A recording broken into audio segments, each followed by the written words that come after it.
Hello, welcome to Talbot Heath.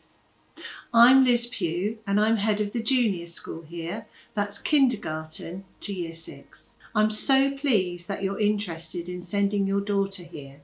So let me tell you a little bit about our school. I believe there's 2 fundamental principles in our school. The first thing that's obviously really important is the girls' academic learning. We have a very good reputation here at Talbot Heath, and our girls go on and do GCSEs and A-levels and then go on to pursue the career that they want to. And for me, in junior school, it's all about starting on that learning journey, building the foundations and then building on them carefully, keeping everyone's opportunities wide open so that they can make the most of their interests and passions. The other thing that I feel is very important is our pastoral care. It's fundamental that we're a happy junior school. So we have lots of systems in place to try and make sure that when girls come here, they're happy and they're confident, safe and secure. And then they can make the most of all the opportunities that we provide. Although I'm the head of the junior school, I work very closely with my 2 assistant heads, and I deliberately split the role of deputy head. So I have one academic head, Mrs. Breeze, and one pastoral head, Mrs. Marks. So the 3 of us together make sure that we offer your daughter the very best. We're set on a beautiful woodland campus, and we try and use our campus for our learning, and also we go out and enjoy the woodlands. The girls are able to play in the woods. We go on walks. We also have after school clubs, perhaps art clubs and nature clubs, and we also do forest school.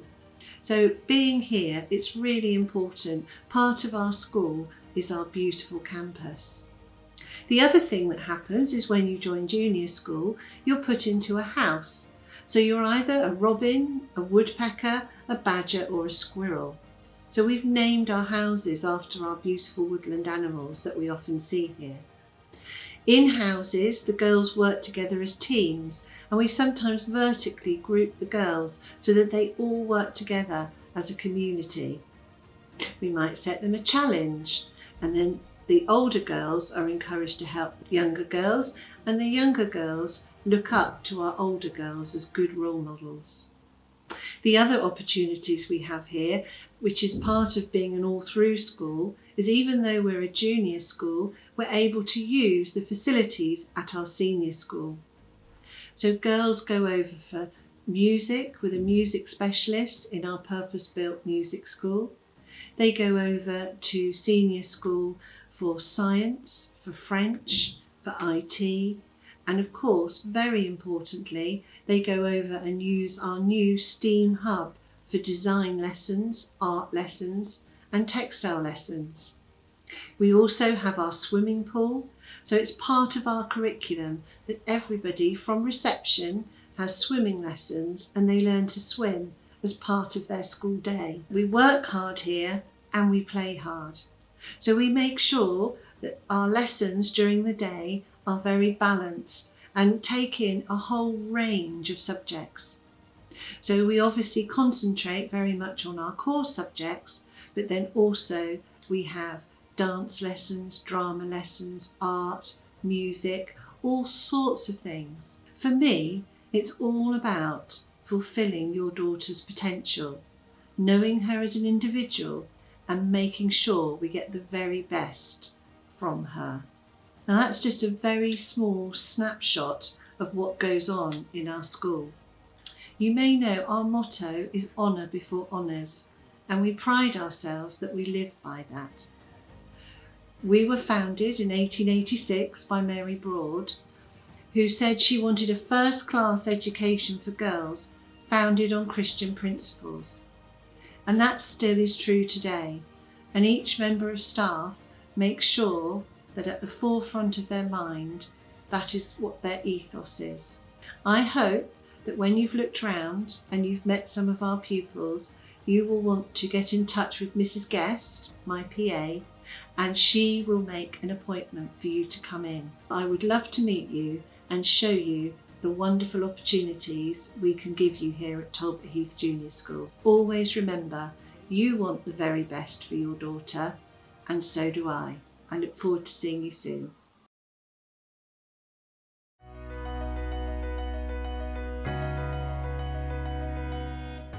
Hello, I'm joined today by a group of teachers at the junior school at Talbot Heath, and they're going to give me an insight into what it's like to be a pupil at this wonderful school. I'm joined by Jess Leaper, a Year 4 teacher and English lead, and Sue Verstage, who's IT lead and a junior school teacher. It's lovely to meet you. I'm wondering, Jess and Sue, how would you describe the junior school to someone who perhaps, doesn't know it or hasn't visited before? So our junior school is a lovely school. We've got a pre-prep department and a junior department.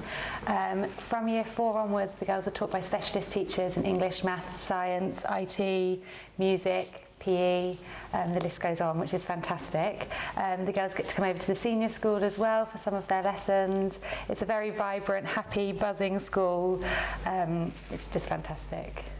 And we're so lucky that we've got such fantastic grounds here. We've got woods. The playground in the pre-prep is amazing with the equipment that the girls have to play on. Yes. And we're extremely lucky that we have one-to-one iPads. So altogether, we're very lucky. It's such a lovely place to work. And Sue, so you're in charge of IT at the junior school, so I'd really like to ask you a bit more about that. I do know that Talbot Heath, and particularly the junior school, did incredibly well during lockdown, in terms of remote education. Can you give me an idea of how you went about it and what you did? Well, again, because we were already one-to-one iPad, it was so easy to transform from in-school to home learning. All we had to really introduce was a few techniques like using Google Classroom, which we hadn't really, they'd used it a lot in the senior school, but we hadn't used it quite so much in the juniors. But they took to it like duck to water because they're so used to doing that sort of thing. And some of the work that the children produced was absolutely amazing because we'd use things like Book Creator and other apps like Pic Collage, things like that. They had the creativity to be able to produce the work in the way that they wanted to do so. So rather than just doing it in the classroom where it was on paper, they had the technology that they could use to produce such fantastic work. I was going to ask you how the girls responded to it. They obviously responded incredibly well. Yes, and our curriculum didn't really change very much at all because we were able to just produce the lessons online rather than in the classroom. So does that mean that the school day was as it would be actually in school? Yes, some lessons that we did schedule out early so that they could then choose what order they wanted to do their lessons in. But predominantly they were given the lessons were scheduled for the time that they would normally be doing so in school. It sounds wonderful. And what did parents say about the way the girls responded? Oh, they were thrilled. We had such good responses from the parents that they were thrilled that we could carry on in the way that we did. And Jess, I wanted to ask you as well about reading. I visited your library, which was lovely. Are the girls voracious readers here? Yes, they are. They really love reading and they love recommending books and they tell me about all the books they've read at home, and we try and get them to do book reviews every fortnight so they can share the book reviews amongst their peers. So if someone's struggling to read a book, struggling to choose a book, someone else in the class could recommend one to them. We have reading lessons and we bring in reading into class text. Each class will have a book that they're reading as a class, and we base some of our writing on that as well, doing drama. Or cross-curricularly, we bring in the class text, they might do some work on it in humanities. For example, in Year 5, we're reading Street Child in English, which is a book about a Victorian boy, and then in humanities, they do the Victorians as their topic. So we try and think it cross-curricularly, which is brilliant. And they go to the library fortnightly as well to choose books, and it's open at lunchtimes for them to go. And the Year 6 pupils are very lucky; they get to come over to the fabulous senior school library as well. So linking the juniors with the senior school there as well. Oh, they must love that then, sort of being very grown up. Very grown up. Year 6. Yeah. And how about handwriting? I mean, is that something, because when I came, I was very struck by the very fantastic handwriting. Beautiful everywhere. handwriting, yes. We introduced handwriting all the way through, starting in year one. As they go into the juniors, they can progress onto a pen, and they get their pen licence in assembly, which is very exciting, which means they can then use an ink pen. We do work hard on the presentation as well. It's something that they get very proud of. So even though we do the digital side, we're still very strong with paperwork. I'd now like to welcome Emma Stewart, the Early Years Foundation Stage Lead, Lauren Marks, who's Assistant Head Pastoral and teaches PE, and Jo Brown, who's Year 5 Science Lead and also teaches PE. So starting with you, Emma, I'm just really interested to hear a bit more about how you help the very youngest children settle into school, because it's a big step, isn't it, when they arrive? Absolutely. We have quite a few children who come through our kindergarten, and obviously for them the whole process is a little bit easier because they've seen us in the playground and we've built relationships already, and there have been lots of opportunities to work together as a department. For the children who have come in from other nurseries, they become a bit of a focus for us. And in our first few weeks of starting school in September, we try to have a really fluid approach. The most important thing for us is that those children feel safe and happy, have built relationships with grown-ups, know their environment and are safe in their environment before we start worrying about teaching them. We plan lots and lots of multi-sensory fun things to do, but we're very much guided by our children. If our children aren't ready to do something, then we put things aside because maybe we need to deal with something different. We try and make sure that we're very responsive to how the children are in that week. So presumably staff build very close relationships with the parents. I mean, so homeschool communication is strong here. Absolutely. So from the start, we realised that parents know their children better than anyone, so they are the biggest source of information for us, and we try and engage them we've got an online learning journal so that the parents can add work to, we add work to, they add work to, we add video clips. We want the parents to be fully on board with their child's learning and what we can do to the next steps, so what we can do to improve their child's learning, what we can do to make their child happier, what we can do to make their time at school even more productive. So it's very, very important to us that we have that consistent ongoing communication. It's not just us teachers to parents, it's also parents to teachers. They inform us as well of their children's development. And Lauren, parents have told me that this is a very nurturing environment for children, and obviously having visited the school, I know that pastoral care is an absolutely sort of fundamental part of life in the junior school.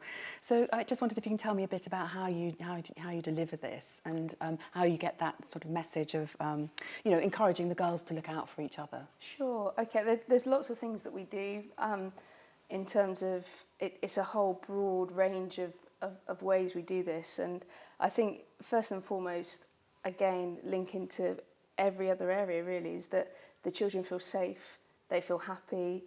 With that, they then kind of grow in their confidence, and they look out for one another, and we kind of instill this in them through our PSHE programs.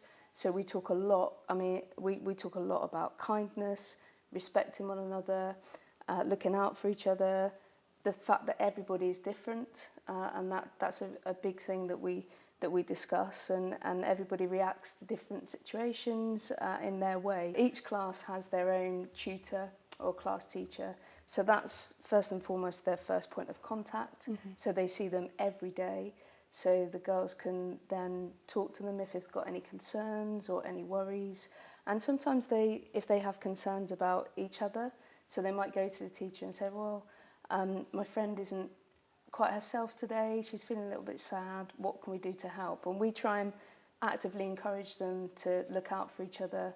They have buddy systems on the playground, particularly if we've got any new pupils coming in, we buddy them up pretty quickly just to make sure that they've got somebody that they can go to if they need to. So they feel that confidence, they feel safe. So we do that. They've got their class teacher. We've also got a structure in place where I'm the assistant head pastoral, but they don't see me every single day, but I can also help the form tutor or certain individuals if they need a little bit more help and a little bit more pastoral care. We've got an ELSA programme as well, so some of our pupils, we might find that they need a bit more emotional support, and we have some qualified ELSA assistants, so emotional literacy support assistants, and they can have a devised programme for that pupil. So whether they're going through crisis of confidence, they're lacking a bit of self-esteem, they're struggling to mix socially, our ELSAs can come in and help with that as well. I have to ask you about the STEAM Hub. We're obviously sitting in the STEAM Hub, and I mean, it is totally just breathtaking, really. So, Jo, I wanted to ask you a bit about, the junior girls. I mean, how much do they use the STEAM Hub, and are they getting very excited about science and technology? They are. So we have an amazing design teacher, and he sees all of the girls through junior school. So they have specialist design lessons. Also have interdisciplinary days. So they may well have a topic. Year 5 are doing the Titanic, so we're planning an interdisciplinary day to link their learning through from their English to their science to design, to develop all of those skills. There's many a rocket being ordered at the moment, and just ideas that really engage them. Science-wise, we've come in and other subjects as well. So we've got an immersive screen and floor, which is incredible. You can bring their learning to life. So we have that traditional textbook or traditional learning of your scientific diagrams and everything like that. And then we've immersed them in a bloodstream, and they've seen holograms of hearts, and it's amazing how much they remember because it's taught in so many different ways. It's just a brilliant space that we're developing and linking into our curriculum as we go. I mean, it does seem incredibly exciting, because I think the day I came, I saw, I think they were learning about the bloodstream, and they were running around, sort of along the veins and the arteries and things. So, I mean, that obviously they loved it as well. I mean, you're finding that they're really enthusiastic about it. They are, but it's also the retention in their learning afterwards by seeing the different parts of blood from that lesson. They remember it and they can link it to that traditional learning, but it's done in such a different way that they don't forget it. So you're supporting a lot of different learning styles by including those different facilities that we've got. We're incredibly lucky. I think completely. It goes back to that every pupil is different, and every pupil learns in a different way. Everybody has different partial needs, so we're helping with that. So we're just fortunate to have these facilities to be able to go through those different types of learners and actually really get them engaged. It's wonderful to see. I'd like to introduce you to Year 1 teacher Nikki Matheson and Year 2 teacher Claire Diamond. First of all, I just wanted to ask you both teach 4 to 6-year-olds, and Claire, you've been here for 23 years, and Nikki, I know you're in your second year teaching here.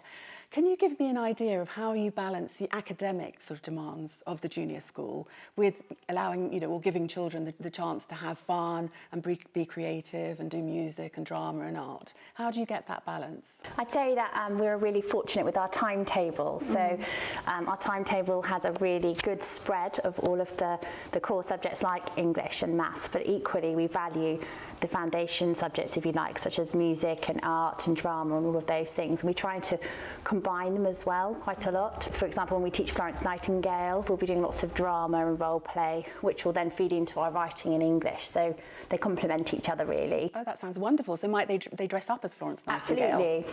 And we've got a wonderful bunker here. I don't know if you remember it when you were here. Yes, I remember that. So we take the girls down there so they can really immerse themselves in what it feels like to be in a hospital type of environment that would be suitable for that time. So yeah, it really lends itself well to that experience.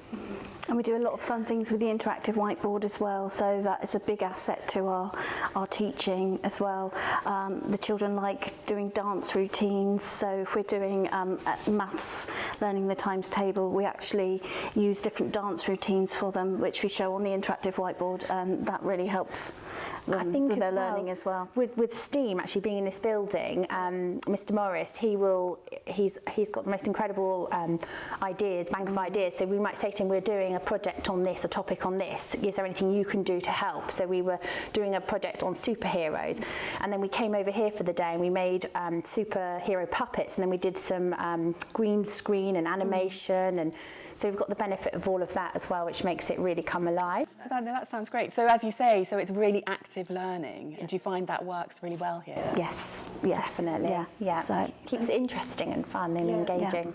And another thing I've been struck by, having visited before, is your outdoor learning. I mean, I know you've got amazing facilities and amazing environment, and you use that a lot, don't you? Yes, so we've got lots of different outdoor areas as well, which we're developing. But there's obviously the forest school area, which the children have used for a number of years now. We've also got a garden area outside the front of pre-prep, which we were growing vegetables with up until the beginning of the summer. And we can aim to continue. We want to become self-sufficient and grow our own sort of fruit and vegetables and things like that with the children. So what might they do in the outdoor classroom?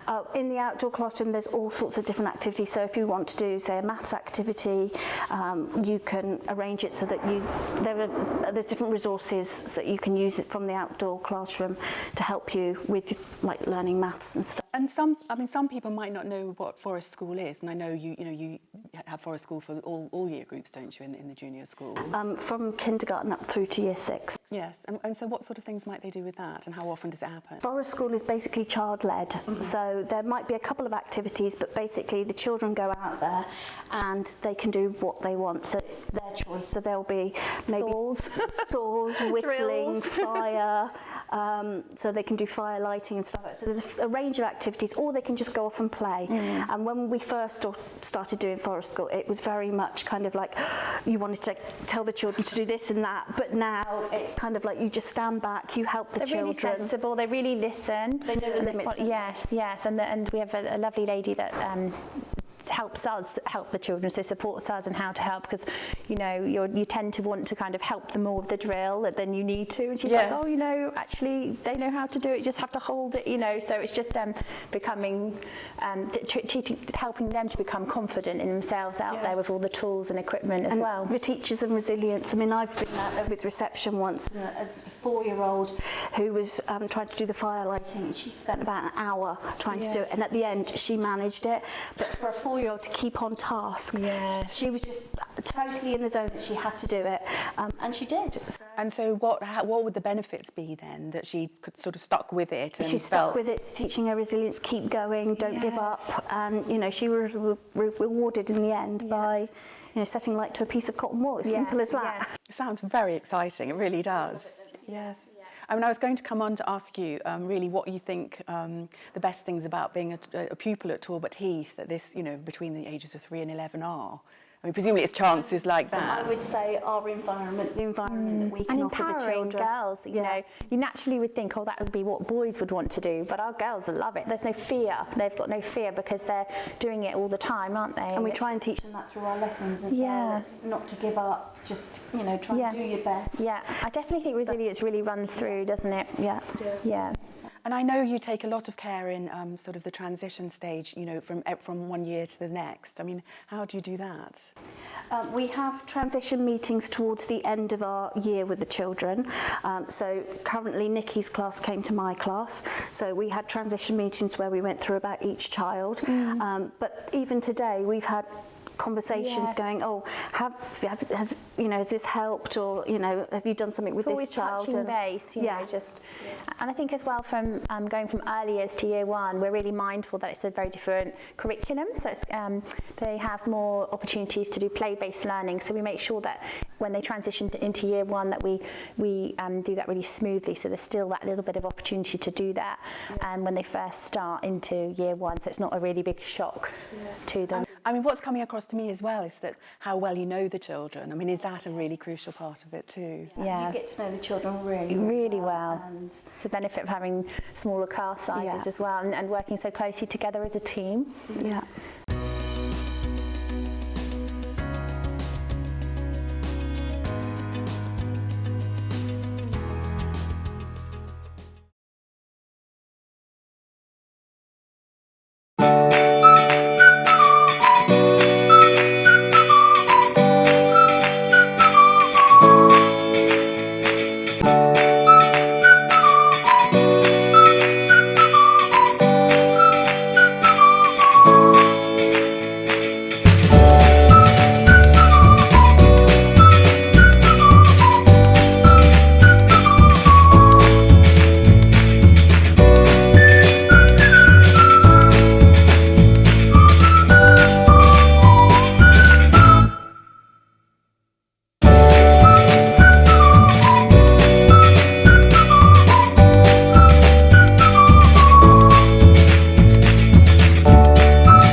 Hi, I'm Izzy and I'm a prefect. Hi, I'm Layla and I'm a head girl, and we're going to show you around for kindergarten and reception. This is our kindergarten.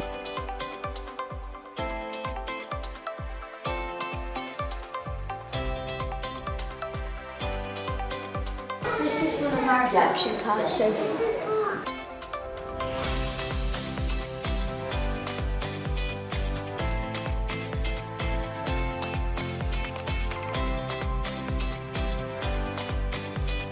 This is 1M and they've been working super hard.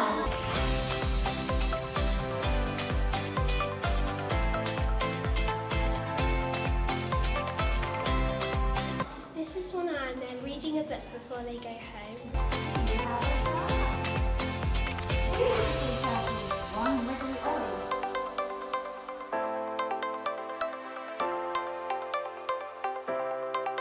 This is 2D.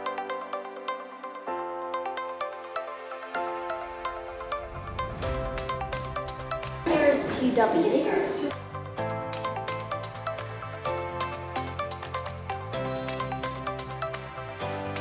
Hi, I'm Katie and I'm a prefect. Hi, I'm Madeline and I'm a head girl. And we're going to give you a tour around the junior school. This is our reception area.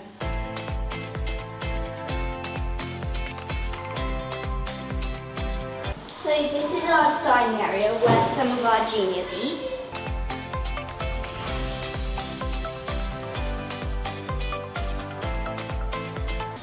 This is our Year 6 Classics lesson.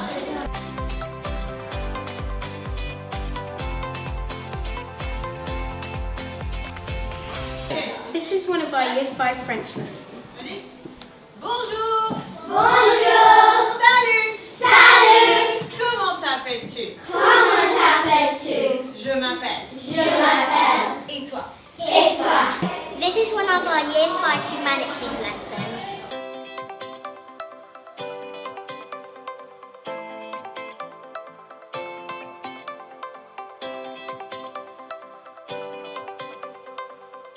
Welcome to our junior school ITs.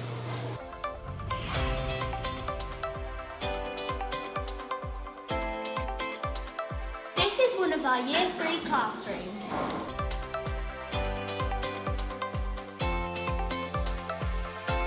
This is our Jubilee Hall. We do singing practice and we have assemblies here. These are our house market stalls. We have 4 houses, the squirrels, the woodpeckers, the robins and the badgers.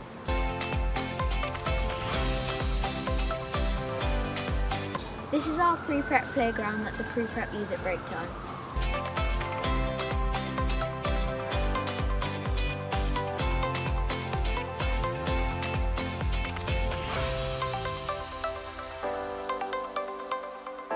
Welcome to the sports hall. This is where the pre-prep and juniors do their sports.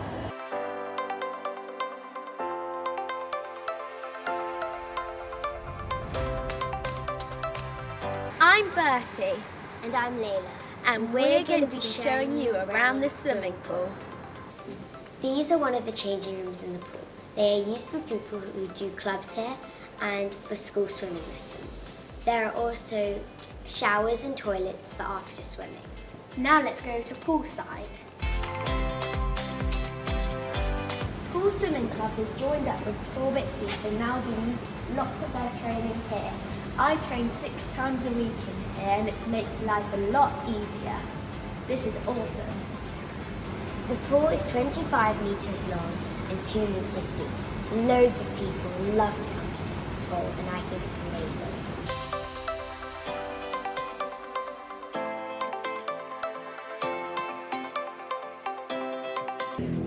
This is our interactive wall and floor in our auditorium. We're very lucky to have it and we do things like science and interdisciplinary days in here. We're really lucky to have it and we get to have fun and learn at the same time.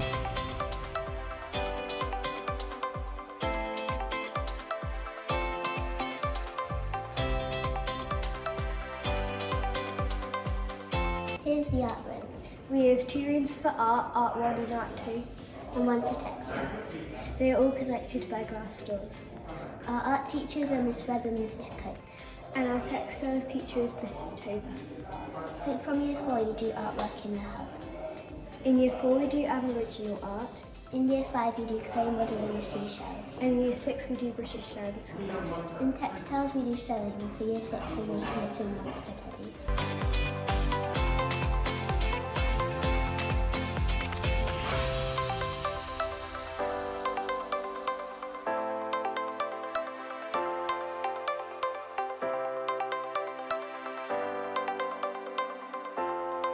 Hi, I'm Cara and I'm a prefect. Hi, I'm Connie and I'm a prefect too.